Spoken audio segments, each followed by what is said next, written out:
দেখি দেখি দেখি সাইড দাও।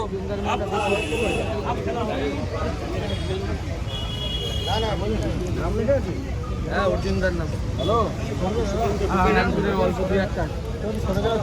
আরে অর্জুন আছে, গার্গী চ্যাটার্জি আছে, আর ই আছে তৃণাঙ্কুর ভট্টাচার্য আছে। তৃণাঙ্কুর ভট্টাচার্য খুব কম আছে, খুব কম। না না সোজা সোজা বারবার রোডের উপর ওখান থেকে অফিস থেকে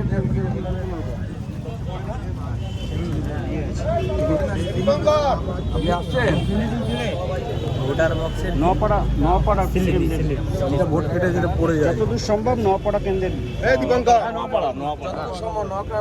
নপাড়া মানে বারাসাতে নপাড়া বিধানসভা 29 নম্বর।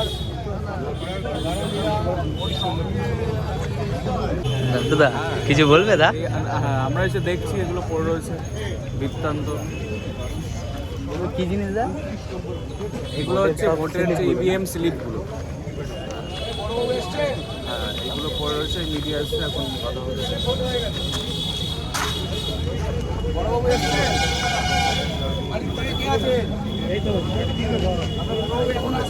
ভোটের সব ইভিএম স্লিপগুলো যত স্লিপ আছে এটা বোঝা যাচ্ছে, যতদূর বোঝা যাচ্ছে নপাড়ার দিকে মানে বারাসাতের দিকে। এটা সুভাষনগর এরিয়া, এখানকার না। এটা যা বোঝা যাচ্ছে এটা নপাড়ার দিকে, বারাসাতের দিকে, বারাসাত পৌরসভার দিকে। অনেক প্রেসরা এসছে, ঠিক আছে, দেখছে। অভ্যন্তরে একাধিক ভিভিপ্যাট এখানে পড়ে রয়েছে। আমরা আমাদের যা পরিষ্কার বক্তব্য যে ভোট তো কারোর দয়া নয়, ভোট আমাদের সকলের হলো গিয়ে সাংবিধানিক অধিকার। সংবিধান যে অধিকার আমাকে দিয়েছে সেই ভোটাধিকার মানুষ জনগণ প্রয়োগ করেছে, আর সেই ভোটাধিকারের ব্যালট পেপার ভিভিপ্যাট সেটা হলো গিয়ে এই বাথরুমে যারা করে বর্জ্য পদার্থ যেখানে পড়ে থাকে সেখানে হলো গিয়ে পড়েছে। এই হলো গিয়ে আমাদের দেশের যে সংবিধান। এটা আমরা সন্ধ্যে 6টার আশেপাশে থেকে আমরা দেখতে পাচ্ছি, সন্ধ্যে 6টার আছে। তাহলে গণতন্ত্র ভুলন্ঠিত হচ্ছে। আমরা বলছি নির্বাচন কমিশন যে প্রহসনে পরিণত হয়েছে। এখানে দেখতে পেয়েছি আমাদের এই প্রতিবেশী বাথরুম করতে গিয়ে হলো গিয়ে দেখতে পেয়েছে যে এখানে এই ধরনের প্যাড পড়ে রয়েছে, এবং তারপরেই হলো খবর দেয়। এসে দেখি যে নপাড়া বিধানসভার অভ্যন্তরে, এবং আপনারা নিজেরাই চোখে দেখতে পাচ্ছেন যে এখানে সিপিআইএম প্রার্থী গার্গী চ্যাটার্জিরই হলো গিয়ে ভিভিপ্যাট সব থেকে বেশি পড়ে রয়েছে। স্বাভাবিকভাবে গণতন্ত্র ভুলুণ্ঠিত হচ্ছে। নির্বাচন কমিশন যা বলছে তা কাজে আর এক নয়, এটা পরিষ্কার।